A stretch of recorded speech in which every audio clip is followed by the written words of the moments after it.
আজকে আমি রান্না করব মুখি কচু দিয়ে মিষ্টি কুমড়ার ডগা। কচুমুখিগুলো সিদ্ধ করে রেখেছিলাম প্রেসার কুকারে, ওগুলো ছুলে রেখেছি। এখন কড়াইয়ে তেল দিয়ে কাঁচা লঙ্কা, কালো জিরা আর রসুন থেতো করে রেখেছিলাম, দিতে ভুলে গিয়েছিলাম, আবার নামিয়ে রেখে আবার রসুন থেতোটা দিয়ে দিলাম, একসঙ্গে সমড়া করে দিয়ে এখন ডগাগুলো দিয়ে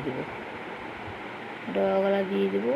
তারপরে একটু নেড়ে চেড়ে লবণ হলুদ দিয়ে নাড়াচাড়া করে ভালো করে একটু লবণ হলুদ দিয়ে দেবো, দিয়ে নেড়ে চেড়ে ওর মধ্যে কচু সিদ্ধ করে রেখেছিলাম ওগুলো এখন দিয়ে দেবো।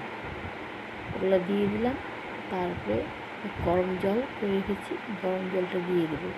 সব সবজি তরকারিতে আমি গরম জল দিই, গরম জলটা দিয়ে দিলাম। গরম জলটা দিয়ে একটু ঢেকে দেবো।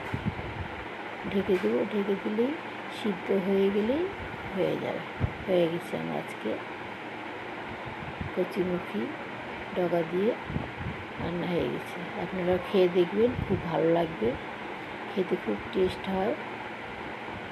হয়তো খান আপনারা, অনেকে খায় অনেকে খায় না, খেয়ে দেখবেন ভালো লাগবে। যদি আমার এই ভিডিওটা ভালো লাগে একটা লাইক, কমেন্ট ও শেয়ার করে দেবেন। আপনারাও খাবেন। আজকের ভিডিওটা এখানেই শেষ করলাম।